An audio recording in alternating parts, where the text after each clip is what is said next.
किसी एक को तो अपने मार्ग से हटना होगा भीम, और इसका परिणाम केवल ध्वंस से निकलेगा। तो आ जाओ भीम।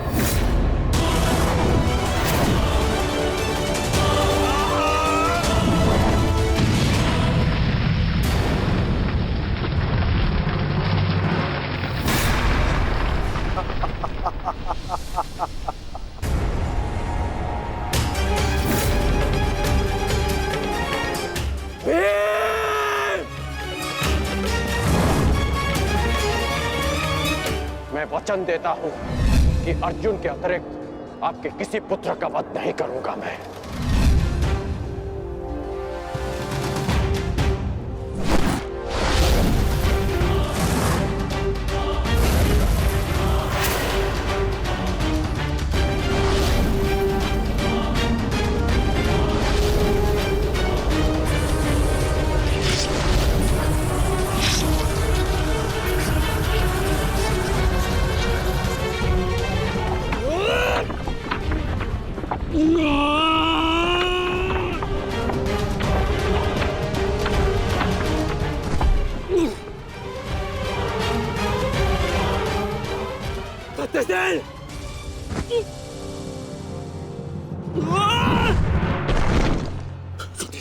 सत्यसेन, सत्यसेन तुम्हें कुछ नहीं होगा। तुम चिंता मत करो, मैं तुम्हें सुरक्षित स्थान पर लेकर चलता हूँ। चलो। नहीं अंगराज, अब आप अंगराज कर्ण नहीं, सेनापति कर्ण है। आपका उत्तरदायित्व है समस्त कौरवों की सुरक्षा।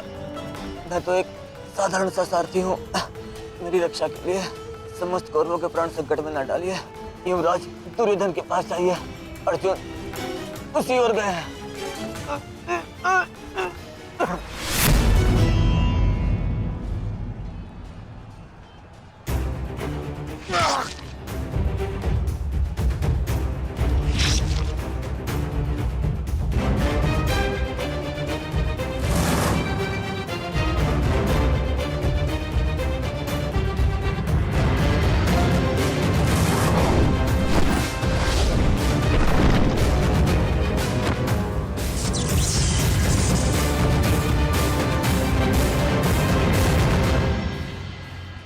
एक प्रतिज्ञा ने तुम्हें बचा लिया भीम। इस पाश से बाहर निकलने का जितना प्रयास करोगे वो तुम्हें उतना ही जकड़ेगा। अपने प्राण बचाना चाहते हो तो अधिक प्रयास मत करना, अन्यथा दम घुटने से अपने प्राण खो बैठोगे।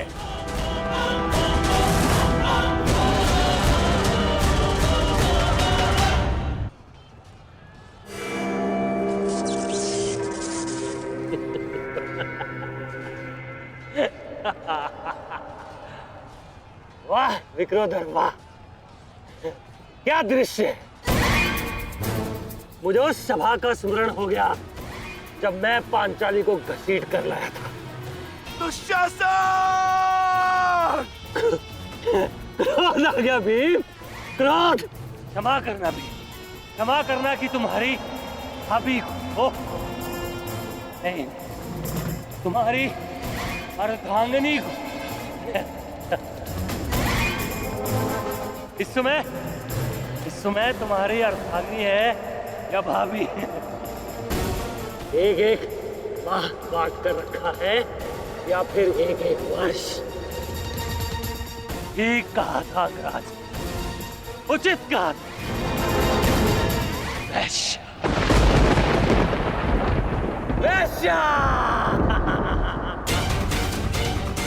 मन करता है अपने ज्येष्ठ का प्रतिशोध लेने के लिए उस पांचाली का जहां कुरुक्षेत्र में वस्त्राहरण करूं, विक्रोधर बार बार वस्त्राहरण करूं।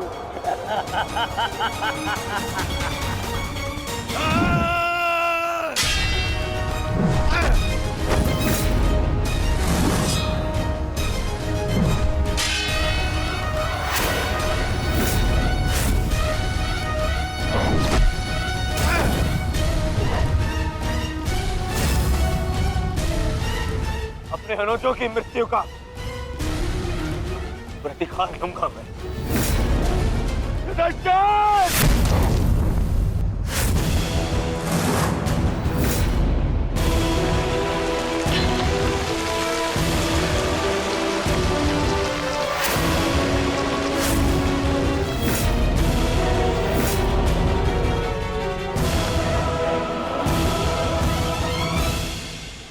तुम भूल रहे हो दुर्योधन, इस पांडव का एक अनुज भी है और उसका नाम है अर्जुन। अर्जुन! दुर्योधन को जाने दो। तो छुड़ा लो कर्ण। इससे पहले भी रंगभूमि में तुम इस अस्त्र से दुर्योधन की रक्षा कर चुके हो। स्मरण है ना?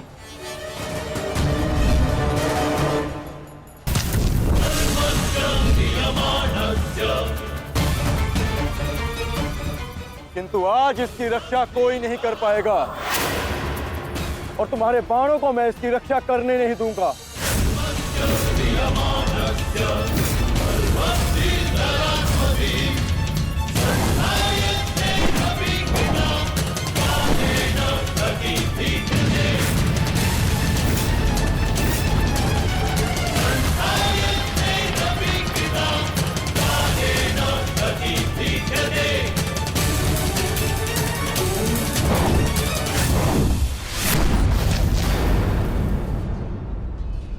यदि यहां मेरा मित्र संकट में है तो वहां तुम्हारा ज्येष्ठ भी संकट में है अर्जुन।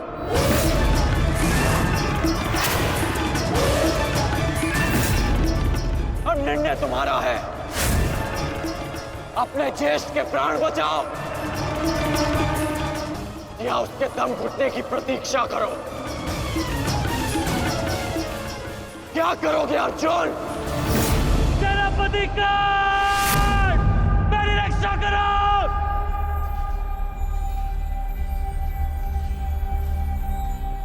असंभव। भीम तो बंधन में बंधा है, फिर दुशासन क्यों चीख रहा है?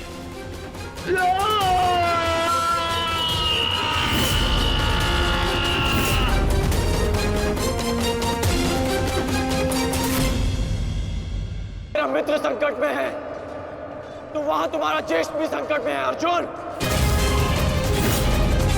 अब निर्णय तुम्हारा है। अपने ज्येष्ठ के प्राण बचाओ या उसके दम घुटने की प्रतीक्षा करो। सेनापति का मेरी रक्षा करो।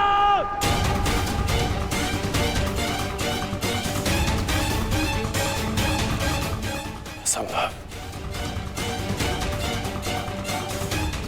भीम तो बंधन में बंधा है, फिर दुशासन क्यों चीख रहा है?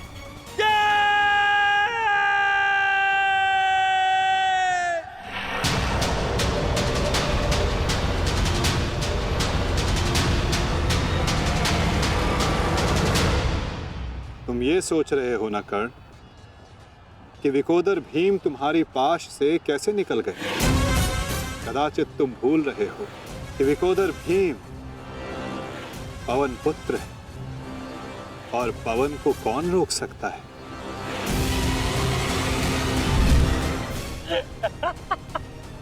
वाह रे वाह कुंती पुत्र हो, पवन पुत्र। बस इतना ही बल है तुमने।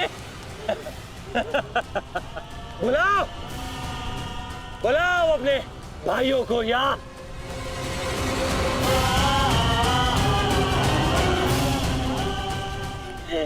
5 पिताओं को।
था तुमने, आज फिर से पांचाली का वस्त्रण करेगा। मैं आज और इसी क्षण तुम्हारे प्राण हर लूंगा, घृणित दुशासन।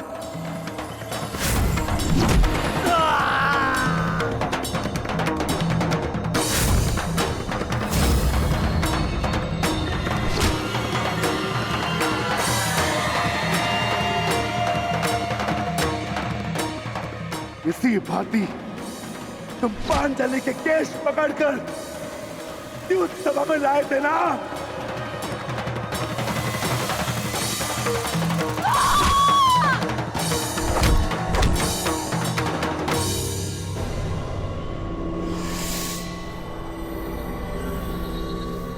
बुला दुशासन, बुला बुला अपने उस ज्येष्ठ भ्राता को जिसके कारण आज तेरी यह दशा हुई है।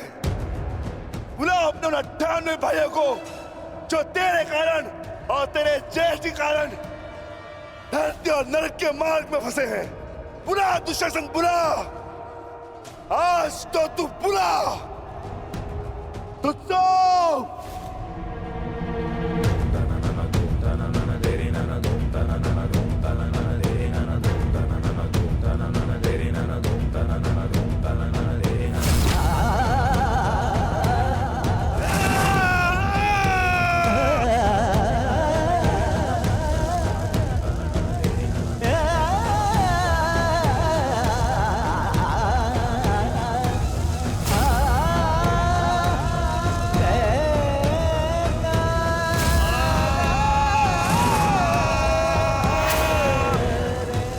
इसी भांति तुमने पांचाली के केश पकड़कर उसे घसीटा था ना। चल दुशासन।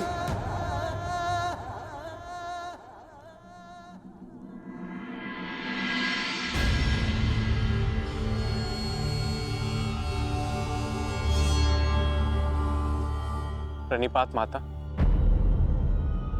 पिताश्री ने आपको कुरुक्षेत्र में प्रस्तुत होने का आह्वान दिया। आशा करती हूँ वृकोदर, युद्ध समाप्त होने के पश्चात आपकी पत्नी पुनः अपने केश बांध सकेगी। मुझे विश्वास है पांचाली, इस आने वाले युद्ध में मैं वृकोदर भीम उस दुशासन की छाती फाड़कर उसके छाती के लहू से तुम्हारे केश सींच पाऊंगा।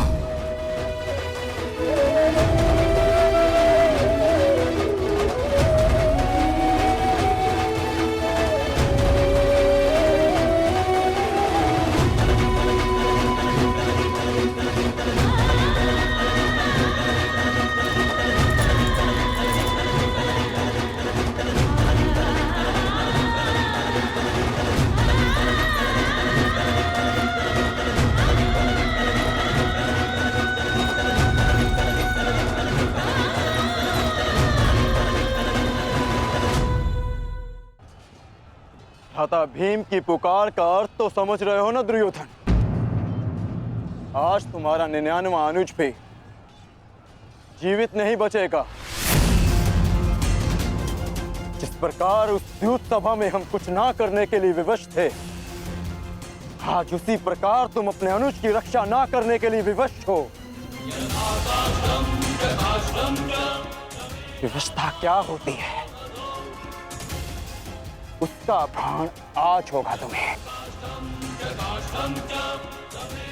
तुम्हारा अंत करने से पूर्व तुम्हें तुम्हारे किए कुकर्मों का भान कराना आवश्यक है दुर्योधन।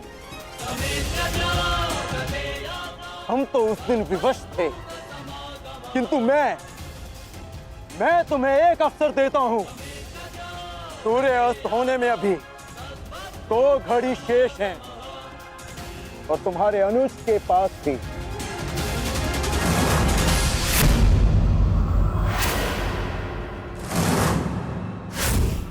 जाओ, बचा सकते हो तो बचा लो अपने अनुज को।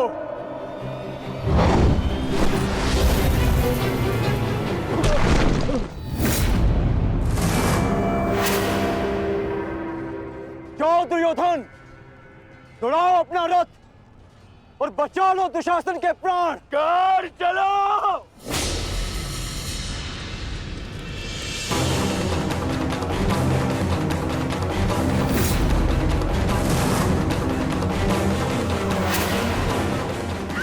मन रखना कौन, आज किसी के रथ का वेग भ्राता भीम के प्रहार से अधिक शक्तिशाली नहीं होगा। आज पांचाली के अपमान का प्रतिकार लेने से कोई नहीं रोक सकता भ्राता भीम को।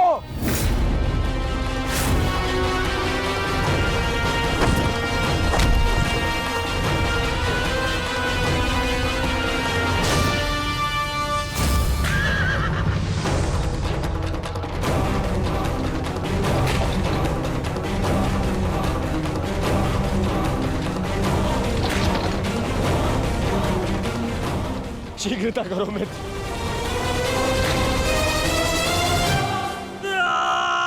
चीखो दुशासन चीखो, इतना चीखो कि अंधायुग तुम्हें सुन तो सके कि जिन्हें द्रौपदी का क्रंदन दिखाई ना दिया उन्हें तेरा ये रुदन सुनाई तो दे। चीखो दुशासन कि संसार को संदेश मिले कि क्यों किसी स्त्री का अपमान नहीं करना चाहिए। एक नारी के टूटे हुए दर्प के टुकड़े जब छाती में चुभते हैं तो कैसा लगता है? गति बढ़ाओ मित्र, मेरा अनुज संकट में है।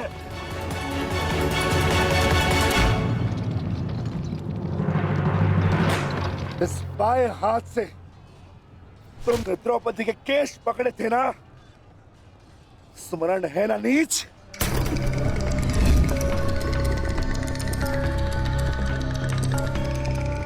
तुमने पांचाली का नहीं समस्त नारी जाति का अपमान किया है। आपको तुम्हारे धड़ पर रहने का कोई अधिकार नहीं।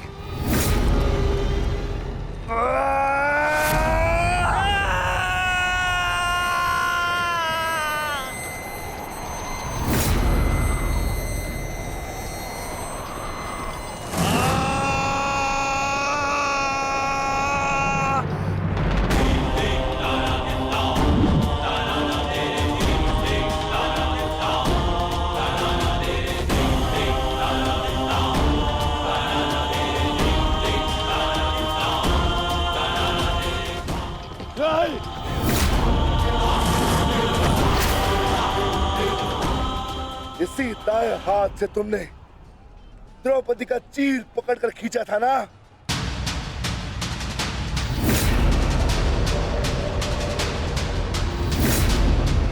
अब चीर क्या, तुम लीर भी नहीं खींच पाओगे।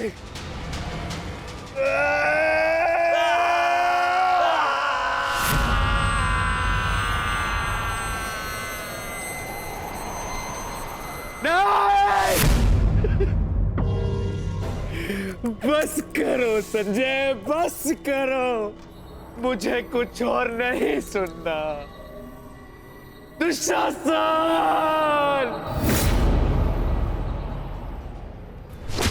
इसी छाती को पीट पीट कर तुमने पुरुषार्थ का ढोल पीटा था ना, अपने पुरुष होने का दम भरा था ना। अब मैं पीटता हूं तुम्हारी छाती।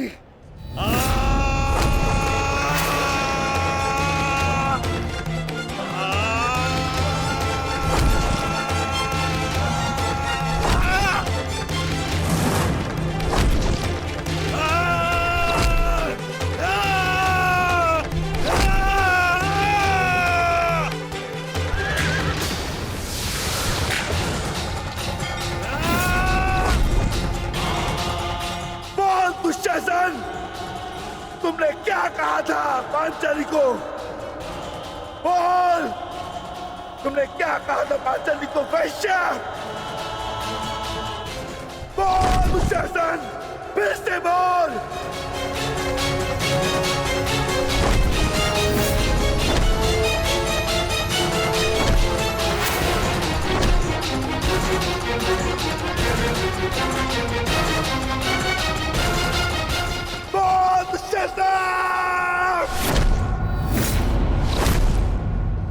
बोल दुशासन, बोल।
मैं पांडुपुत्र था,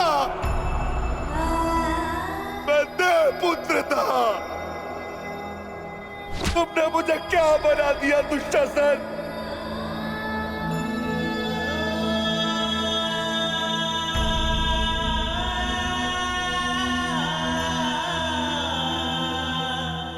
तुमने मुझे पशु बना दिया, तुमने मुझे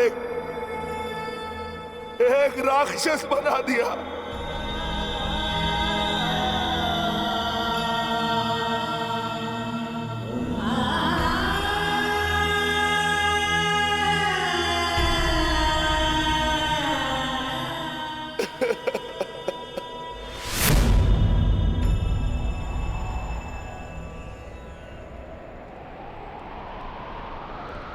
मैंने अपनी प्रतिज्ञा पूर्ण की पांचाली, परंतु मेरे प्रश्न का उत्तर पूर्ण नहीं हुआ। क्यों मुझे ऐसे युग में जन्म लेना पड़ा जहां मुझे अपने ही भाई के रक्त से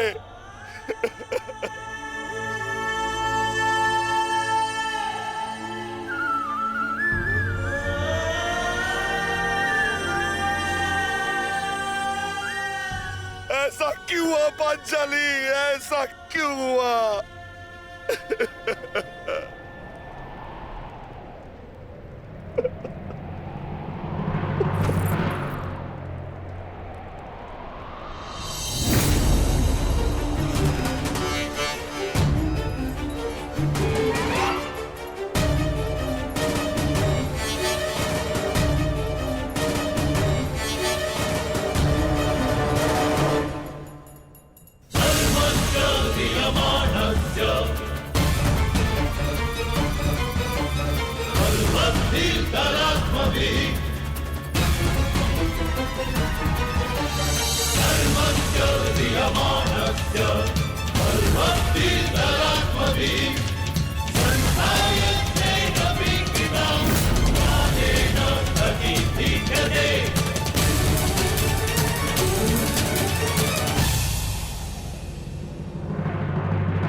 देख रहे हो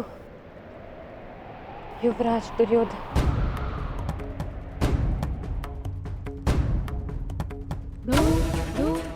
देख रहे हो अंगराज कर्ण, ये लहू, ये रक्त, ये 5 गांव ना देने का मूल्य नहीं।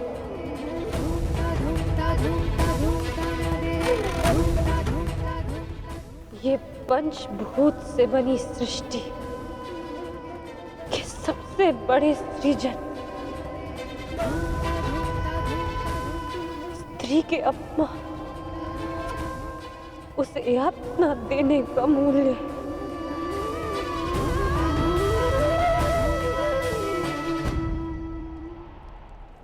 एक स्त्री, एक माता, एक पत्नी का जब जब अपमान होगा,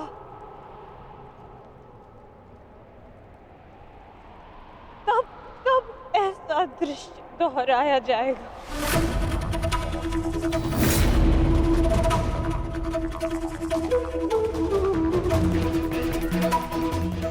तब तब ऐसा दृश्य दोहराया जाएगा दुर्योधन।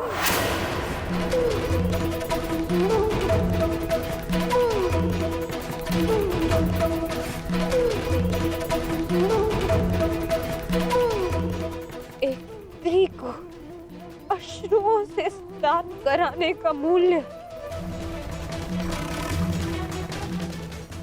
रक्त स्नान से चुकाया जाएगा।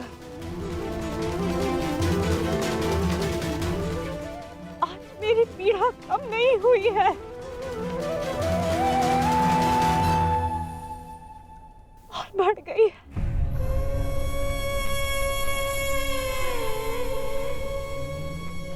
इस संसार में किसी को भी द्रौपदी जैसा भाग्य ना मिले, जिसे अपने ही कुल के सामने, अपने ही कुल के पुरुषों के हाथों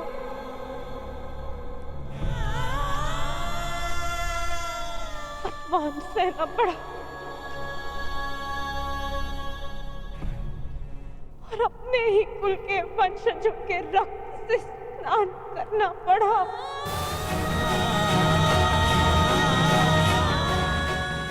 हे ईश्वर, इस संसार में किसी को भी द्रौपदी बनाकर जन्म मत देना।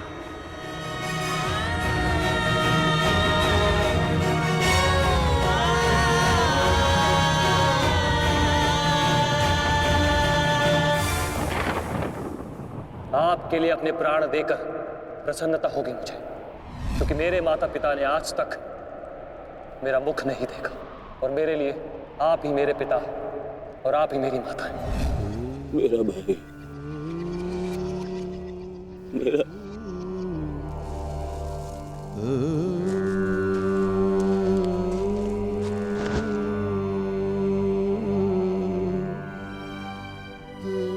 दुशासन,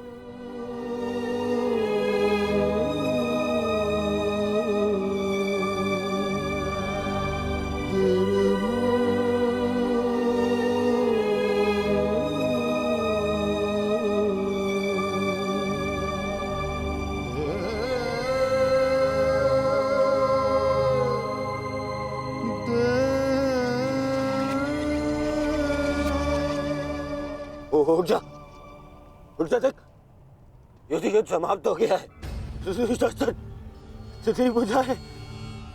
तेरी भुजाओं के बल के सहारे ही तो मुझे संसार पर राज्य करना था।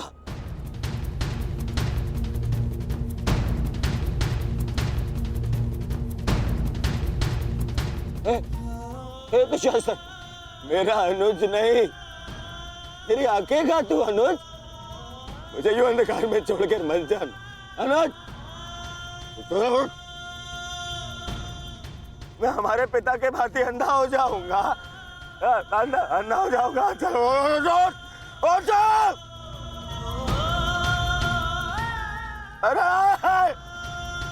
अरे इसकी बुझाए क्या है?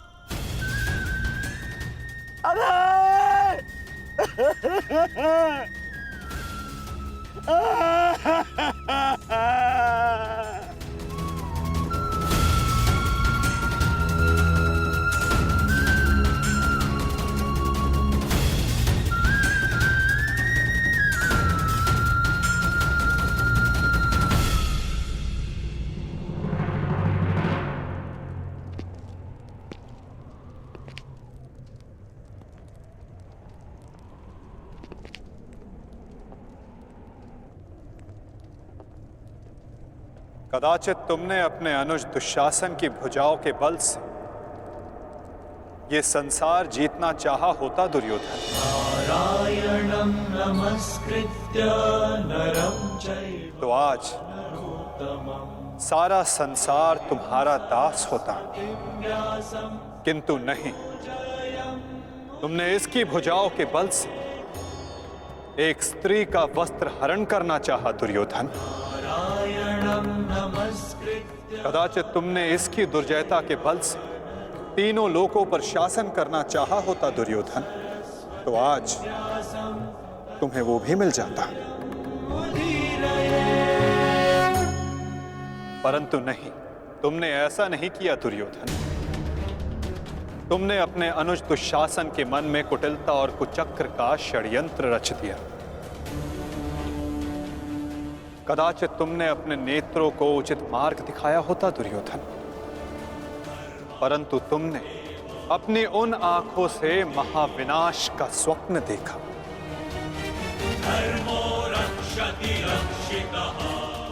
स्मरण रहे दुर्योधन, नियति, धरती और प्रकृति ये तीनों स्त्री हैं,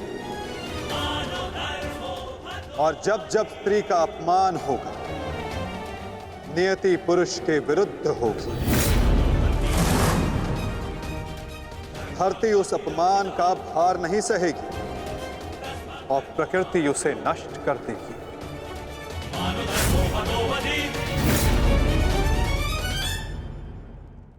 क्यों खेला तुमने जुआ दुर्योधन? क्या तुम्हारे अनुजों में, क्या तुम में पुरुषार्थ कम था जो द्यूत खेलने की आवश्यकता पड़ी?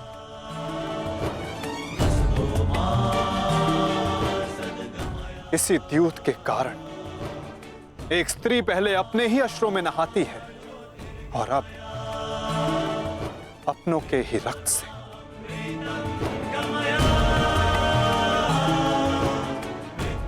क्यों किया तुमने ये लालच दुर्योधन? क्यों रचा ये कुचक्र?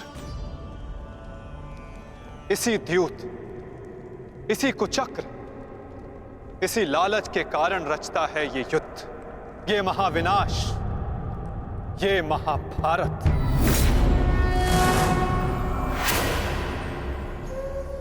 क्यों आज एक भ्राता को अपने ही अनुज के रक्त को पीना पड़ा और दूसरा आज स्वयं के रक्त में लथपथ है?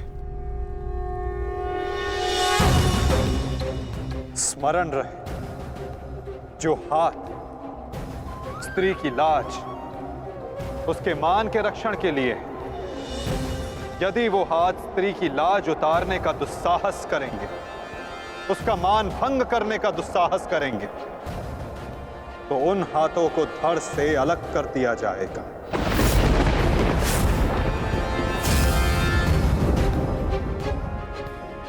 जो वस्त्र हरण करेंगे, उनका प्राण हरण होगा।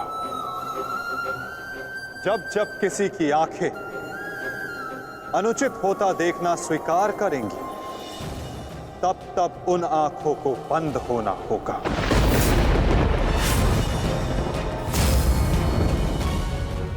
यही नियति है, यही प्रारब्ध है, और यही है इस महाभारत का कारण और निवारक।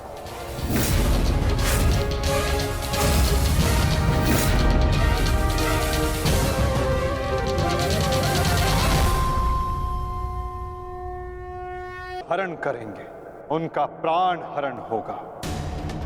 जब जब किसी की आंखें अनुचित होता देखना स्वीकार करेंगी, तब तब उन आंखों को बंद होना होगा।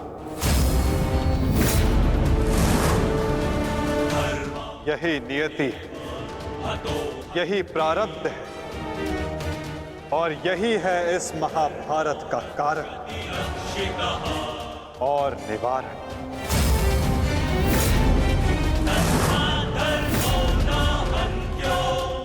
अधर्म की ओर धर्म के बढ़ते बाणों को रोकने का प्रयास करने वालों को बाणों की शैया पर विश्राम करना होगा।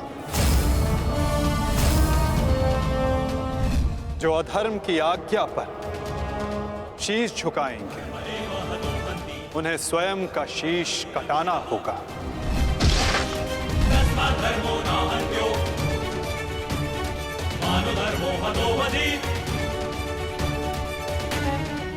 अधर्म को ना किसी का कवच बचा सकता है, ना ही किसी के बाण। ऐसा कोई रथ नहीं जिस पर अधर्म चढ़कर अपने लक्ष्य तक पहुंच सके। ग्रास लेगी ये धरा उस अधर्मी को भी, और अनचाहे उसका साथ देने वाले के रथ को भी। जो एक झूठे वचन के लिए सत्य के चक्र के समक्ष आकर खड़ा होगा, उसे स्वयं सत्य के चक्र के साथ धंसना होगा।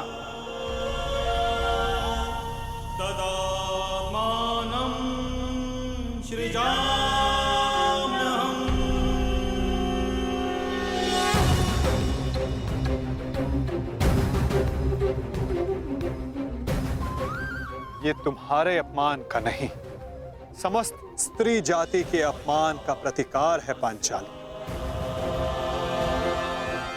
संसार को समझना होगा कि कभी किसी स्त्री को प्रतिशोध के लिए ना ललकारें,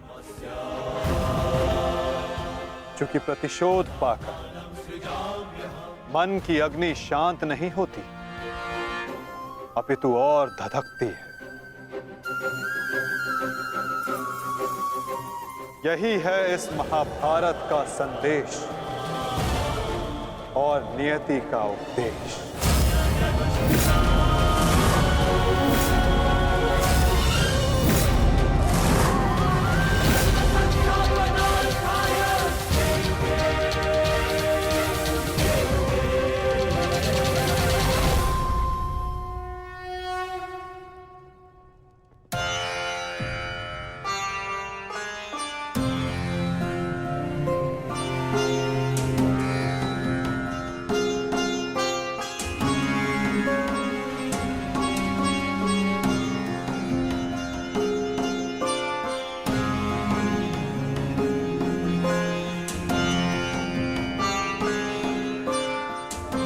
अपने आप को संभालो मित्र, एक योद्धा को रोकर विदा नहीं करते।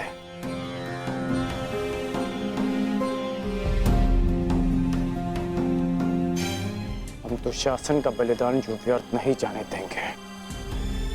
आगे बढ़ो मित्र, अपने अनुज की अंतिम विधियां पूर्ण करो।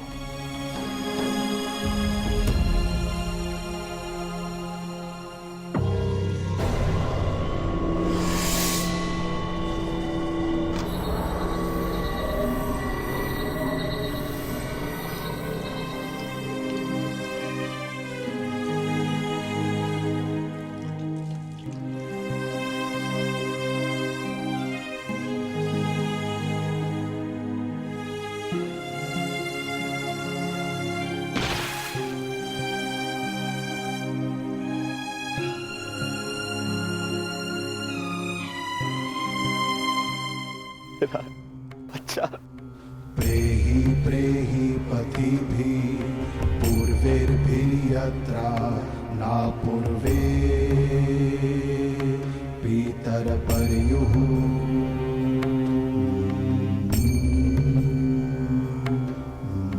भूभराजना स्वधया वरुणं च दिवम्।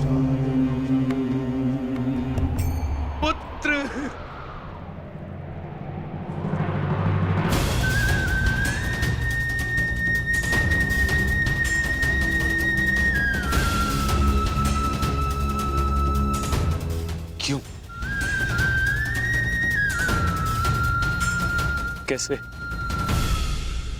कैसे होने दिया तुमने ये?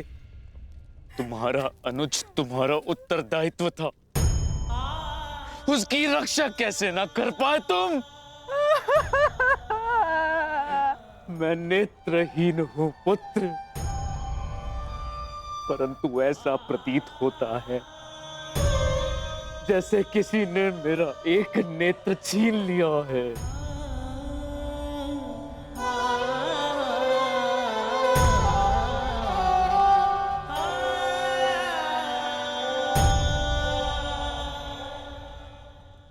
कहते हैं सर्वनाश उत्पन्न होने पर जो उसे आधा बचा ले पुत्र, वो ज्ञानी होता है पुत्र। मैं अपने 99 पुत्रों को तो खो चुकी हूँ, परंतु मैं अपना अंतिम पुत्र नहीं खोना चाहती, नहीं खोना चाहती।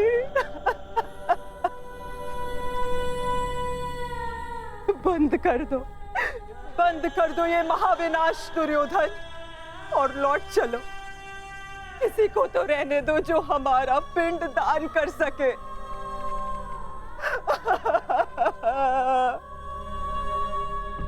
चलो पुत्र, लौट चलो।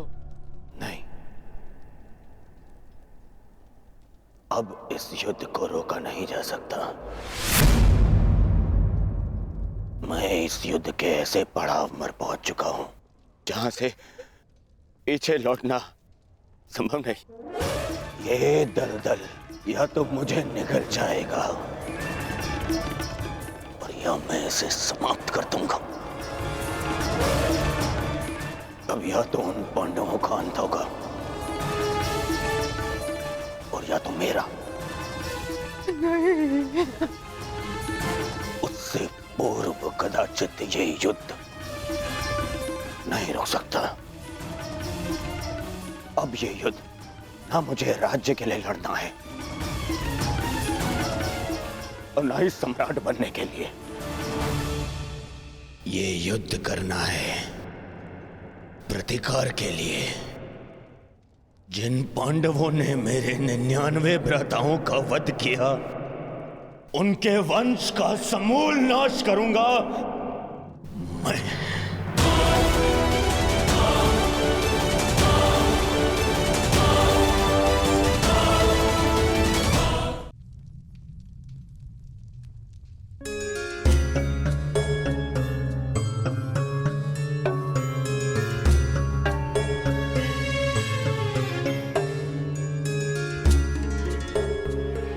किस चिंतन में डूबे हो युधिष्ठिर?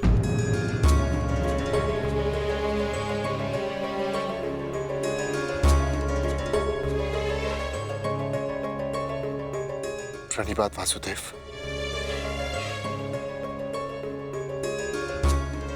तुमने मेरे प्रश्न का उत्तर नहीं दिया युधिष्ठिर। हाँ वासुदेव, मेरा मन अशांत है। बुद्धि पर जैसे भ्रम की धूल सी जमी है। समझ में नहीं आ रहा है वासुदेव कि इस महायुद्ध से हमें क्या प्राप्त होगा। आश्चर्य, धर्मराज के मन में ऐसा असमंजस। वासुदेव, मैं आपसे निवेदन करता हूं कि मुझे धर्मराज कह के मत पुकारिए। इस धर्म युद्ध में बिखरे अधर्म की छींटें मुझ पर भी पड़ी हैं। मैं धर्मराज कहलाने योग्य नहीं हूं वासुदेव। युद्ध में शरीर और सेना के बल से अधिक महत्वपूर्ण आत्मबल होता है युधिष्ठिर। और इस प्रकार युद्ध के मध्य में सम्राट का मन दुर्बल पड़ जाए, ये उचित नहीं है। तुम ये मत भूलो युधिष्ठिर कि ये महायुद्ध केवल तुम्हारा नहीं है, ये संपूर्ण भारतवर्ष की उस प्रजा का भी है जो न्याय चाहती है, जो अधर्म से मुक्ति चाहती है, जो तुम्हें हस्तिनापुर का योग्य उत्तराधिकारी मानते हैं, जो तुम में भारत का योग्य सम्राट देखते हैं। इस युद्ध में तुम्हें सम्राट बनते देखने के लिए अनगिनत सैनिकों ने अपनी आंखें बंद कर ली युधिष्ठिर। और आज भी अनगिनत सैनिक सज्ज हैं अपना बलिदान देने के लिए। एक सम्राट का कर्तव्य है कि वो अपनी सेना, अपनी प्रजा का मार्गदर्शन करे, ना कि स्वयं दुविधा में फंस जाए।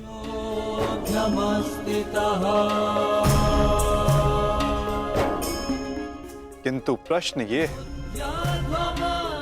कि सम्राट के मन में ये प्रश्न आया क्यों? कहीं सम्राट को ऐसा तो नहीं लगता कि उनके प्रिय अनुज महायोद्धा अर्जुन पूरे मनोयोग के साथ भाग नहीं ले रहे? कदाचित इसीलिए अंगराज अब तक युद्ध क्षेत्र में है। अंगराज का वध केवल अर्जुन के हाथों संभव है। यदि युद्ध भूमि में अर्जुन अंगराज का वध कर देते हैं तो अवश्य ये संभव है युधिष्ठिर।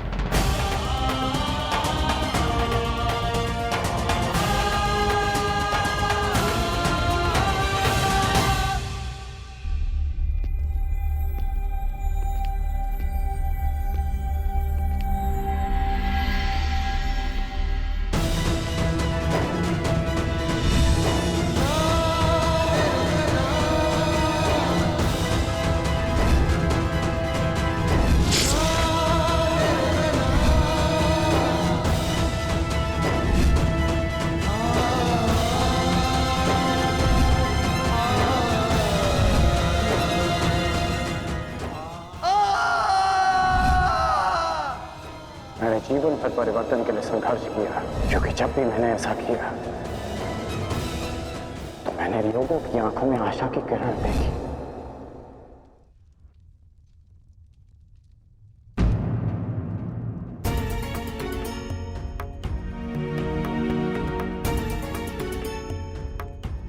जिस परिवर्तन के लिए तुम लड़ रहे हो उसके लिए सबसे पूर्व तुम्हें सशक्त होना होगा कर्ण।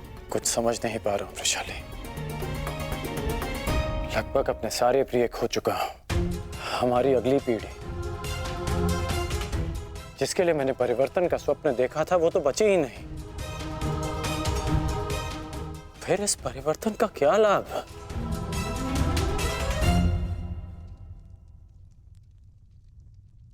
तुमने जो जो सहा है मुझे उसका भान है कर्ण, परंतु कुछ नवीन पाने के लिए बलिदान करने ही पड़ते हैं। युद्ध में योद्धा वीर गति प्राप्त करता है ये भी जानते थे। धन की, प्राण की, अपनों की हानि होती है ये भी तुम जानते थे कर्ण। फिर आज ये उद्विग्नता क्यों? इस समय तुम कौरव सेना के सेनापति हो अंगराज, और तुम्हारी सेना को तुम्हारे मनोबल की आवश्यकता है। उन्हें एक सशक्त सेनापति चाहिए, ना कि एक टूटा हारा योद्धा। हम सबको तुम पे विश्वास है कर्ण, मुझे तुम पर विश्वास है। तुम ही हो कर्ण जो ये परिवर्तन ला सकते हो।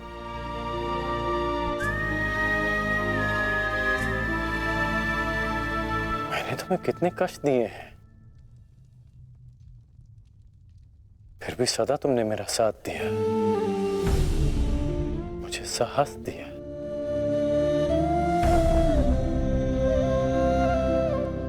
मैंने सदैव परिवर्तन चाहा है, उसमें विश्वास रखा है, पर आज स्वयं को संभाल नहीं पा रहा हूं मैं।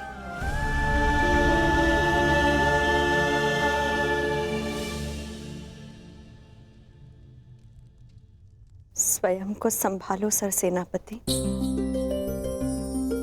इस तरह टूटो मत, क्योंकि अगर तुम टूटे तो परिवर्तन का वो स्वप्न टूट जाएगा।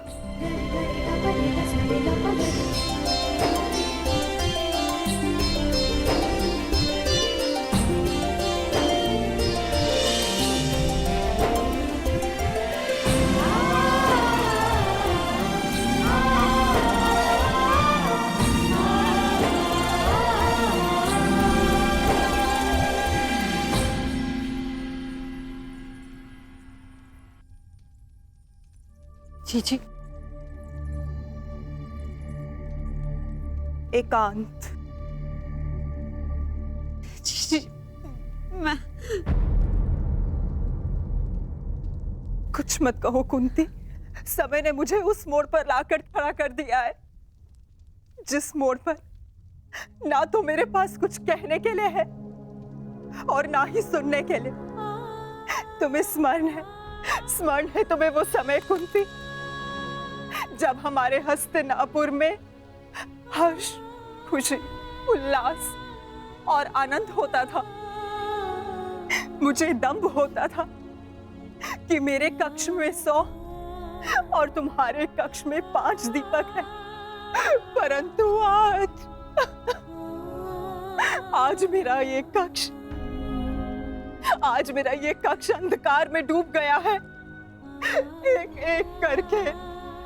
एक एक करके इस अभागिन माता ने अपने 99 पुत्र खो दिए हैं। परमात्मा से 100 पुत्रों की माता होने का सौभाग्य पाकर भी आज मेरे दोनों हाथ खाली हैं। माता के आंसू तो अपने एक पुत्र के वियोग में सूख जाते हैं, परंतु मैं अभागिन गांधारी अपने 100 पुत्रों के विलाप के लिए अश्रु कहां से लाएगी कुंती? कहाँ से लाएंगे? ऐसा नहीं है दीदी, ये दुर्भाग्य नहीं, हमारी असफलता है।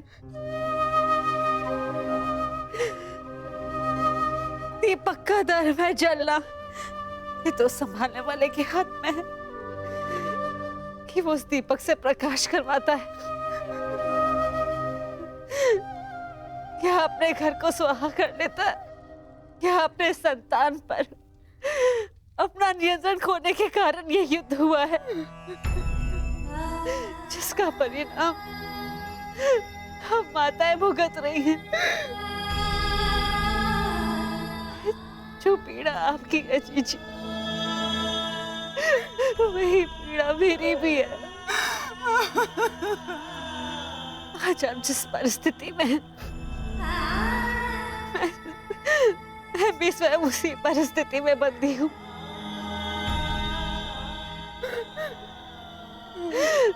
भाइयों को लड़ते देख कौन सी माता प्रश्न हो।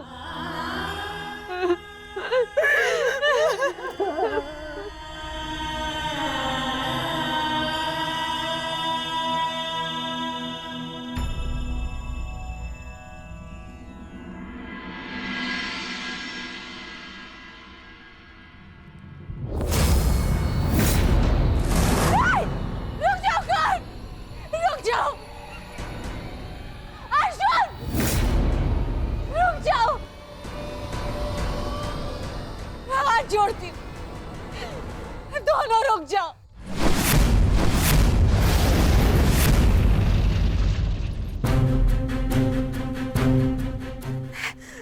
ऐसा नहीं होने दूंगी।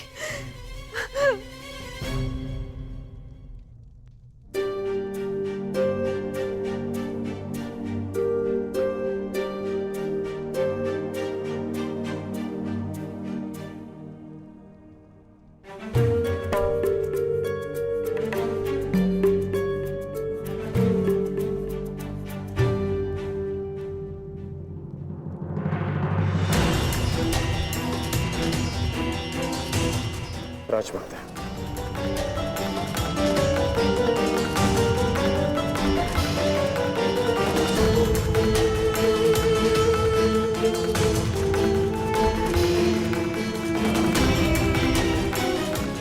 बड़ी बात राजमाता,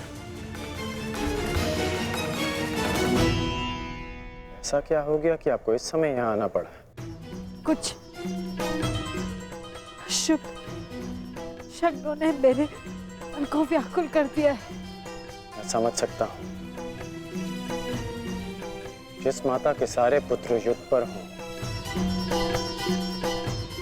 उस माता का मन व्याकुल होना स्वाभाविक है।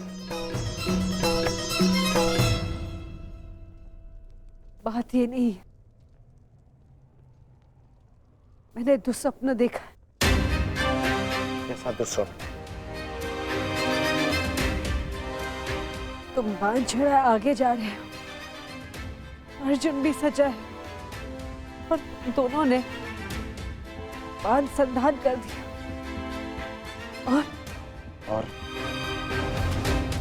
और मैं बीच में आ गई, किंतु तुम दोनों ने बांध छोड़ दिया।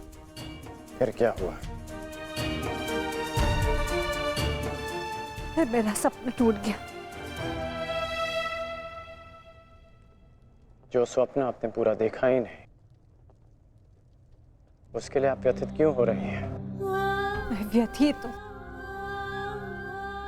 क्योंकि बाण किसी का भी हो, किसी की भी छाती भेदे, पीड़ा मेरे को ही होनी है।